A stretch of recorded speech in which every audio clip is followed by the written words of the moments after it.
Yeah. Okay, everyone. Thanks for joining me today. So today I'm really excited. I have my first ever podcast guest. So my really good friend, Stacy Ramsey, is with me today. If you're watching this on video, then you'll see her with me. We have a split screen thing going. And bear with me, this is the first time I'm trying to record having another person with me. So I'm not the most tech savvy person, so we're just gonna hope that this is working well. So let me tell you about Stacy. Stacy and I have been friends for years. She's also a licensed professional counselor. She is, in addition to being a really good friend of mine, she actually is one of the therapists that works with me at my practice. And I love her. Everyone who works with her loves her. Her clients love her. And so Stacy, say hello. Hello. Thank you for having me today. Oh, I'm so excited about it. Okay, so this is yesterday. Stacy and I were just kind of hanging out in the office, and I was telling her about my episode this week. She was asking me what the topic was, and I said I actually don't know. And so we just started chatting and just kind of talking about some of the things we were working on with clients. And we decided, I told her, I was like, well, you're just going to have to do an episode with me because we were talking about a topic that comes up a lot. So Stacy, what is our topic today? What are we talking about? Compatibility in relationships. Yes. Just across the board. What does that look like? How do you identify it? Yes. Okay, so let's define it. So when we're talking to couples or individuals who are in a relationship, and we talk about having a relationship that's compatible, we look at it as, and Stacey, you can jump in, but basically being in a relationship with someone where the things that you want are the same, like you want something that is a good fit, that your values are matched, your needs are matched. And so sometimes you can have so much love for someone and it's the person that you adore and you're so attracted to them. You've been through a lot together. You want to be with them so badly. But if it's not a good fit for several reasons, then we say that's not compatible. So if you want to be with someone, but they've cheated on you, and now, you're trying to figure out how to recover from that and you want so badly to be together. Well, if you can't get over the infidelity and your feelings are hurt, or they don't really own their part in it and they're just wanting to sweep it under the rug, well, now it's not compatible because you want maybe two different things. So what do you think, Stacy? Is that a kind of good definition? I think it's exactly a good definition because it becomes, how do you lay your life side by side and does it work? Almost to a place of, we can get wrapped into this, but I love them so much. But can you share a space and have such a peace in that relationship that it brings you joy just sharing space? Like, that's the tip of the iceberg. You have similar and different hobbies, different interests. And I think it's a place too where we have compatibility. I think good comparing the two is we can identify incompatibility in the challenges, but to demonstrate the compatibility too, because it's not always going to be easy, right? Relationship takes work, but the compatibility piece of it is allowing for personal growth in each individual, but still bringing your personal best into that relationship identity. Because I like to present, there's three identities in the room or in the relationship. There's each individual, and then there's the identity of the relationship itself. Right. And I want personal growth in each individual, but that counterbalance becomes that relationship identity. And what that offers you is that I'm not going to go to the left or the right and what now would look like selfishness or self-indulgence in my own personal growth, because I'm not going to do anything to harm the identity of the relationship. Right. And I think it looks different in each relationship. And I think it changes over time. And so there are some relationships, some couples that we work with who are, early in their relationship, and whether it's premarital counseling or they're just dating and happen to be working on improving their relationship, or if they've been married for years and there's an issue and they're trying to figure out how to resolve it.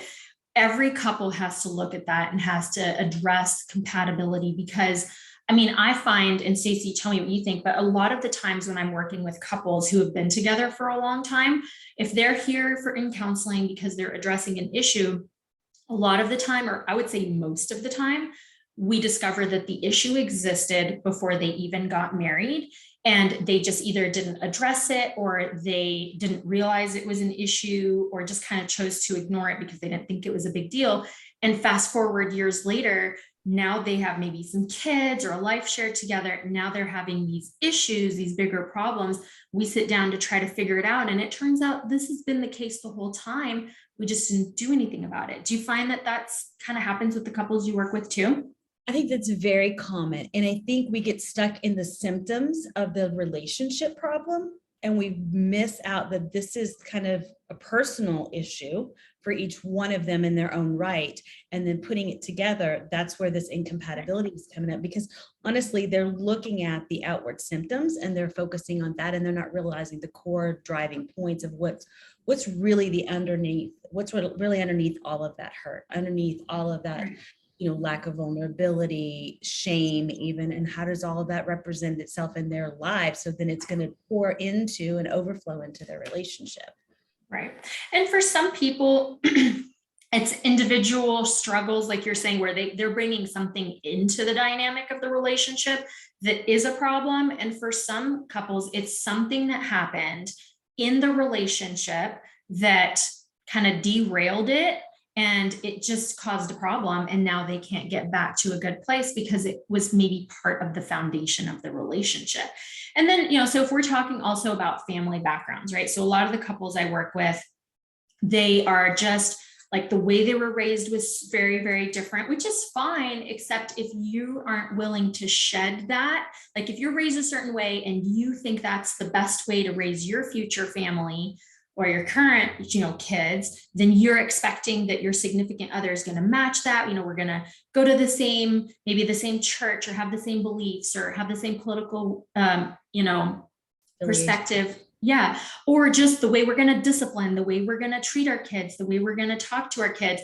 If you're bringing in this expectation into the relationship and your significant other doesn't see things the same way, that can be a deal breaker. It can. Yeah. I think the biggest thing, whether it's compatibility or incompatibility, is creating a safe space to have that conversation. I don't know about you, but oftentimes I think that's where the ground zero has to start. How do we create the safe space for these couples, or even when we work in individuals? So often, even my individual work, if they're in relationship, if they're not in relationship, they are reeling from a past relationship. So maybe that's not, so it's always intertwined in some way. And the thing becomes, how do we have the safe space? Because the bottom line is, it doesn't matter if it's a romantic relationship or family relationship. These kind of skill sets are something that has to be cultivated. We just see it a little bit more explosive in our relationship when we're in a romantic relationship, because we're so up close and personal with that individual. Right. Yeah. And it's such a good point, because I think we have a lot of these same conversations with clients who are dealing with a family member that is not a good person to have in their life, or a friend. I have a lot of conversations with clients about boundaries and relationships. And, when some relationships with friends or family, you can set up boundaries that then kind of allow you to have a healthy relationship with that other person. But then sometimes you get to that realization that it's just not compatible. Like, you guys are just not good as friends. You might be really encouraging and supportive, while your friend may just be a taker, and they just want your support and your encouragement, but they don't give any of that back. They don't really pour anything into your life. And so that becomes an incompatible relationship or an incompatible friendship. It's really hard when it's family members. So how do you, Stacy, for you, when you're dealing with families or clients that are struggling with a family relationship that's unhealthy, how do you try to navigate that with them? So we kind of explore what are the attributes to the relationship and what are really the triggers. When we use that word a lot, I think in counseling, and I think it's like the TikTok hot phrase or whatever, our triggers. And we do have to remember, it's not other people's issue to deal with our triggers. So I use that word, let me define it, to identify in myself things that I know I may overreact. Okay. So when I use it in that way, that's what I'm referring to. I don't think that other people have to make accommodations for my triggers. It's for me alone to have the insight of myself. So when we start talking about that type of dynamic, it's recognizing What do I need to gain from this relationship, especially if it's a close family member, but we have just these personality collisions? What do I need from that relationship? What do I feel is that there's always a respect thing that has to be honored, but respect doesn't mean I get to be a doormat to these people. Mm-hmm. It's okay for us to say, I am going to go into this exchange of conversation and visitation from this time to this time, or I'm going to only attend family dynamics in this settings or the events in this setting. Or, maybe once a year is a really good thing for me. And I've worked with some people where they have set conversations with a family member that they really feel like they have to and want to stay connected to because they love them. They have really firm boundaries. They get off work, they get on the phone, they drive home, they talk, they enter their driveway, and it's been really great. We have a really good conversation, and we have good boundaries around what is okay to discuss in their personal life with that person and vice versa. And then we go, hey, this is a really great relationship, but it's not open-ended. But that's okay, because if what you want is to stay connected in that relationship, then you've honored your goal. Now, that's where the exploration has to be with the client, is to figure out what is it that they need from that relationship? What do they feel like they can't let go of? And then we kind of navigate through that. What is it they need to achieve, and how can they achieve it in terms that is within the realm of harm reduction? Because that's really what we're looking at for boundaries. I'm going to reduce the harm that engaging in this space with other people that's going to inflict upon myself. Right. Yeah. And so with family members, when you kind of feel like it's harder, you don't see them every day, you don't talk to them necessarily as much as you would talk to a significant other that you live with. Sometimes when you have an incompatible relationship with a family member, you can set boundaries to be able to maintain that relationship, but to protect yourself, like you said, reduce harm. So you create kind of like an arena that is safe to operate in, where you can have a relationship with this person, but it's reduced risk. And then we have people where there's no way to maintain boundaries because they're constantly pushing our boundaries. So boundaries, I think that's a topic we have to do on a complete episode on its own to explain, because I think people struggle with understanding boundaries. But just briefly, a boundary is something we make for ourselves, not for someone else. We make it for ourselves to protect us from someone else, but ultimately it's about me. My boundary protects me. It's not about the other person. Now, if you have someone in your life who doesn't really care that you have boundaries, and they're constantly pushing and pushing and pushing, and they're continuing to hurt you and make you uncomfortable, and nothing that you do protects you anymore, that's where we say, okay, this is incompatible to a point of harm. And now maybe we have to work on cutting this person. Maybe you may have to cut this person out of your life. And that's really difficult when it's a family member. I've had to do that with friendships over the years, where it's a friendship that stopped being good for me, or it really didn't contribute to my life. It actually took away from my life and my sanity, or my, happiness. So I had to cut that out. But then when you're talking about an intimate relationship, a romantic relationship, the stakes are higher. There's more invested. You might share a home, share finances, share children.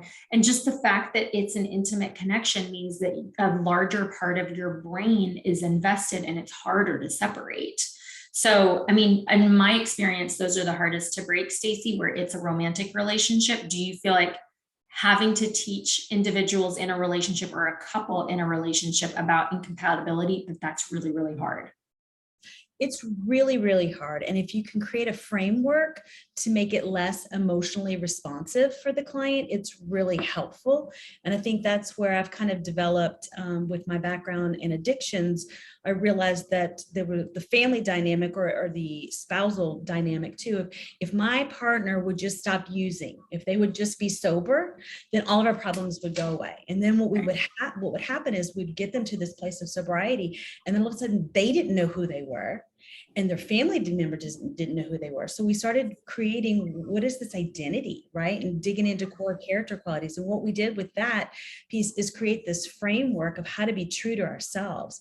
And that way we don't have like what I call reality TV, where our emotions fuse with our behavioral responses, and then we're just ping ponging.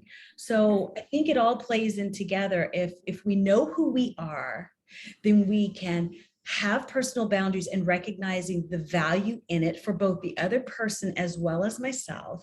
And we can feel comfortable in implementing those boundaries out of love and kindness, not out of anger, not out of resentment. Right. And it's not a destructive thing. But if we don't know who we are, that's when we ping pong and we can't really sustain the boundaries for any length of time, because we don't have the foundation to support it for ourselves, to know that this is really good for myself, but it's also really good for that other person too, because I am no longer going to regulate. Because that's the other thing we start seeing. We have boundaries. Typically what's happening is somebody is using us, whether they recognize it or not, to regulate their emotions that they feel out of control. So they want my behavior to do X, Y, and Z so they feel better about it. And I'm uncomfortable with that. So I'm going to regulate myself and I'm going to let them deal with their own. But oftentimes when we've got people who don't honor boundaries, it's because they don't know or desire to regulate their own emotions, and they want to project that on us. Right. No, absolutely. And you made me think of like something that popped in my mind was what I hear a lot from couples is, if this would just happen, then we would be okay. But we used to be so great together. I don't understand why we can't figure this out now. And a lot of that time when we're reflecting back to the used to, it's, maybe the honeymoon period of the relationship, like early on, when of course, like you're just head over heels in love with each other, and all the sweetness of your behavior is just like showering the other person. Well, everyone comes out of that. Yeah. What starts as cute and endearing now becomes the focal point of agitation. Yes, exactly. Like at first, like I've had couples, one example that actually has happened a lot is, oh, well, it was so cute when we first started dating. Like he didn't want me to talk to other people because he wanted me all for himself. And that just was so sweet that he cared enough to not want to share me. And then fast forward and it's like, he's controlling. He doesn't let me talk to other people. If I have a coworker who's a man, he insists on knowing what we're talking about. And so it was so cute at first, and then it turned into a controlling behavior. Or it could be, he wanted to spend or she wanted to spend all her time with me, and she really would miss me so much when I was gone. And so I really, we spent all our time together. And then it gets to a point where you find out there's a codependence there, and they are not okay without you, to the point of unhealthy boundaries. You cannot have a life outside of the other person. And then if you try to pull away because you got to go to work or you got other friends to hang out with, your significant other could exhibit signs of depression or anxiety or even suicidal thoughts, because now you're not with them and they don't know how to function. So usually, when we have these conversations, it's like, okay, so that's how it was even before, but now it's a problem because you didn't address it at the time. You chose to have kids together. Now you're stuck. And now we're having to go backwards and heal something backwards. And that's really hard to do. So hard. I think that piggybacks into what you're saying, how something that was an already existing factor, more times than not always, but more times than not, when we start seeing codependency, a lot of it again became more and more the awareness built through the addictions piece of it, but it wasn't isolated to that.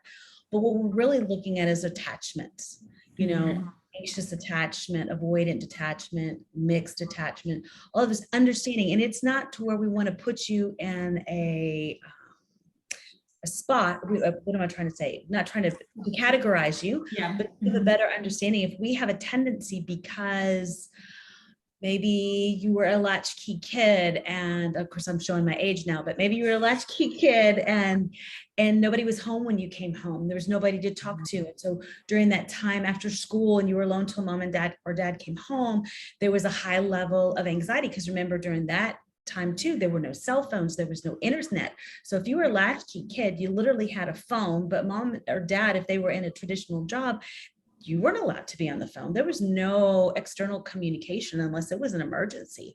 And so there was no communication at all. So there was a lot of isolation in that. So that's something just as simple and part of a regular routine life that was common back in the day, but it could lead to an anxious attachment. We all have our own stories, and that's what's great about us being an individual, but how we reconcile them and how we build a narrative to allow us to accept it and move forward in that personal growth is all contingent on how much education we have on who we are. And that's where personal growth is so important when we talk about couples. Right. And, you know, honestly, I think when you talk about being an individual, even people who, you know, you look at twins who were raised the exact same way by the same parents, same set of rules, can have really, really different personalities growing up. Like their interests are different, their anger management is different, their emotions are different, the things that they want to do with their lives are different. So then we're talking about in an intimate relationship between a couple, you're bringing people who were raised in a completely different way, possibly in a completely different part of the world with different values, different family culture, different family ethics, all of that. And we're expecting these two people to just figure it out and jive really well. And sometimes you get lucky and you find your person and it clicks really well, but even the most compatible couple in the world has to work through stuff. They have to have conversations and compromises, and they'll argue and they'll have difficulty and things to overcome. But when you have a couple that is really, really different, they don't manage their emotions well, they're very erratic in their behavior or their reactions, then it's so much harder. It's that much harder to try to co-parent or manage finances together or just coexist, right? So we were all kids once, right? And we have our own story. And while you were talking, it just helped me because I used to be once upon a time, I was a kindergarten teacher, and it was like the difference between the two kindergartners that come in, no preschool, right? And we've got one family that's more academic based and one that's more like, I don't know how you would phrase it, but like, here's what I mean in the example. We say, what season in it? And the academic is going to tell you maybe it's fall, it's summer, it's spring, it's winter. But the other family that's maybe more engaged in the living life and the practicality of life, which would have been my son, would have said, it's fishing season, it's deer season, it's quail hunt, duck season. He wasn't worried about fall. He knew when it was in fall, but if you were talking about seasons, we were not talking about the academia of it. We were talking about what he's going to be doing. Right. We all bring that experience and knowledge to, and it's not exempt just because we're adults and in a relationship. It stays there, and we have to build on it, and we have to cultivate it. But if we know that there's so much we don't know, and we come at it with a sense of curiosity, that's where we start being able to mesh very different backgrounds and make it. We've laughed because I say I don't do premarital counseling. That's my thing. If you are in it, I will help you sort it out. I do all kinds of couples counseling, but I do not prefer premarital counseling because I've seen couples that have on paper no business being together. And I've seen couples that you absolutely know they are going to make it to the finish line, and they are the poster couple. And they can't make it. They fall short, and they stumble in the most innocent of ways, and they don't make it. So I think there's no rhyme or reason. What I think is it's the perspective that you bring to the relationship, and are you willing to have those hard conversations, are willing to be curious about it, and be a constant student of that significant other in our life. Help me understand where you came from with that. Help me understand why you thought that was a better choice, or how you came to that logical explanation. Right. That's where Meanwhile, I love premarital counseling. I love it because I feel like it gives me a chance to get in there and teach some things that would be really, really important down the line. And honestly, I've had couples that I've worked with who were there for premarital counseling where I was just like, I don't think you're not ready. I'm not going to tell you shouldn't get married because that's not my place, but I've had to tell people, I don't think you're ready. I think you have way too many things that you have to resolve and work through because Having an issue when you're in a relationship is very, very stressful. Having an issue when you're married is very, very scary, because then you're stuck. Like, I'm not saying you're stuck, but you're stuck. Like, you're committed. Now there's a legal commitment that makes it that much more difficult to back out. If you're dating and you don't like each other or something happens, yeah, it'll be heartbreaking to end it, but it's easier to end it. But when you're married, there's a lot more that goes into it, just the emotional burden of having to get a divorce. That's so difficult. And so I'm okay telling people no. But okay, so let's kind of bring it together. So what we're saying, I think we actually went to a lot of different places. So we probably have confused you guys on what we're actually talking about. So we talked about compatibility, boundaries, and safe relationships and all of this. But kind of the main reason we picked this topic was because we find that a lot of people are in relationships where it's not balanced out. One person wants one thing, the other person wants another thing. A lot of the times, in my professional experience, one member of the relationship is going to counseling and the other is not. They're not interested. They don't think it's necessary. They think it's stupid. So when you have one person who's here to work, really seeing that there's a problem and they're trying to learn how to improve it, but the other person doesn't want to participate, well, now we have a problem and there's an imbalance. So we're bringing this topic to you because I don't want you to think doom and gloom, like, well, if you're in an incompatible relationship, you need to just find a way out. Not at all. We're saying, open your eyes to your relationship. You might have an incredible relationship, but even the most incredible relationship needs, maintenance, effort. You could have a beautiful car that is just brand new, perfect. Well, every little while, you still have to go get maintenance. You need an oil change. You need a tire rotation. A marriage is the same. You need to invest in it and you need to maintain it to make sure you're growing in the same direction. If you and your significant other are in a relationship that is not good, or it's very difficult, or you really don't see eye to eye on a lot of stuff, the point of this is to just bring that out. Like, don't ignore it. Don't just push through the next 20 years because you don't want to deal with the confrontation of it. Address it. If you can't do it on your own, there are lots of us therapists out in the world really excited to help get your relationship to a better place, because we know how important that is. So, Stacy, what do we do if we have people that are listening to this and they are feeling like, okay, maybe we have a problem in our relationship? What would be some guidance that we can give them to, like, what would the next step be? I think the key thing is, how do you create a safe space to have a really open conversation? Because what may present as incompatible, it may just be we have a lack of understanding where the other person is coming from.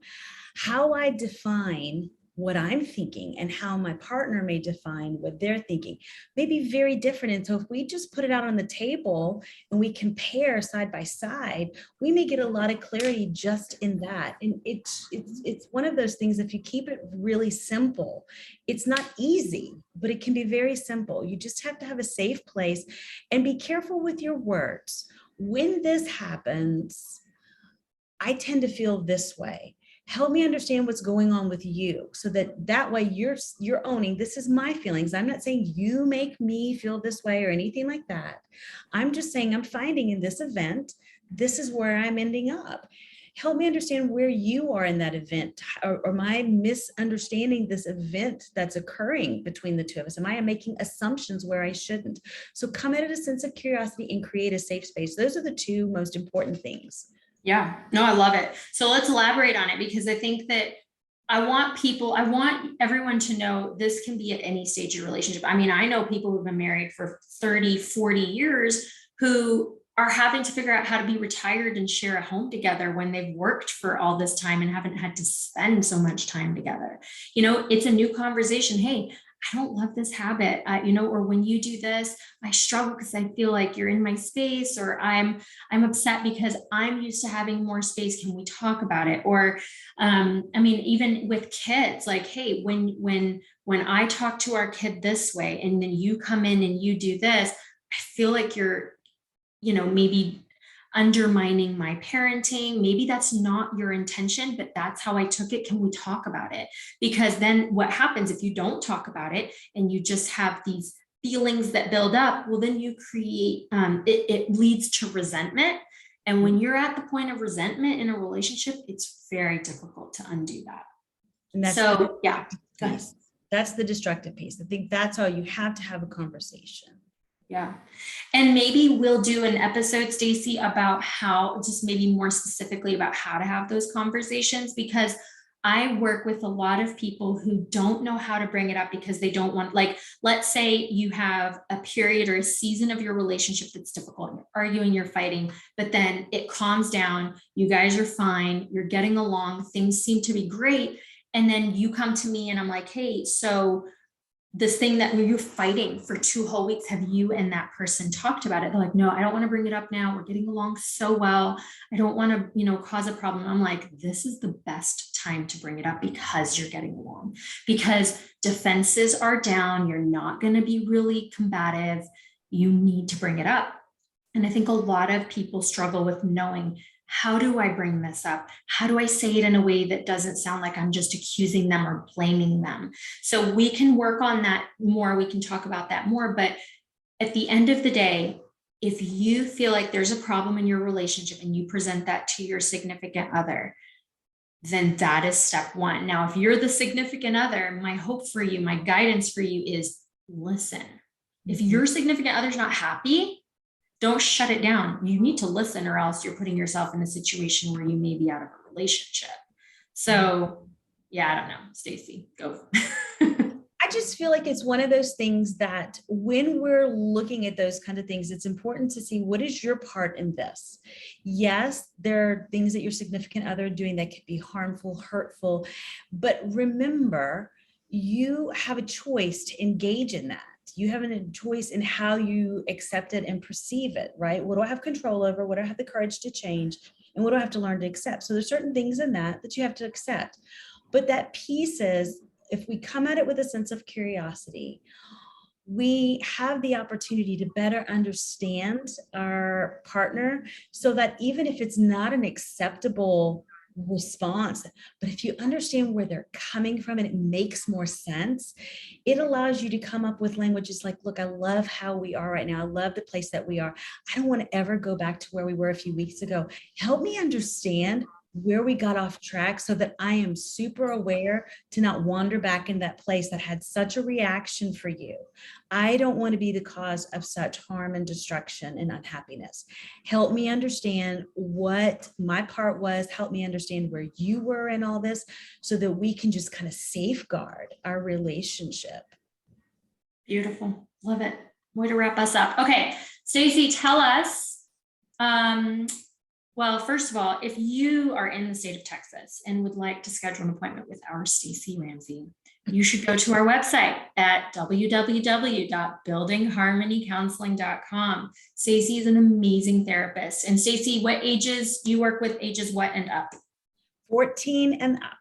Yep. So adolescents, adults, couples, families, the whole range. And then Stacy, you have a LinkedIn too? I do have a LinkedIn. I don't know. Is it Stacy Ann Ramsey? I think it's Stacy Ramsey or Stacy Ann Ramsey, one of those. Yes. You should look that up. I should. Okay. Thank you for being with me, Stacy. This was so much fun. I think we're going to be doing this again because I get sick of hearing just my own voice. I like hearing yours, and you have so much to offer. I love it. Stacy has gotten me through a lot of my crazy and has kept me sane. So I love it. It went back and forth. I think we've done that on my end too. So it keeps us honest and keeps us humble. Yes, ma'am. All right, guys. Thank you for being with us. Have a great rest of your day. Bye-bye. Bye.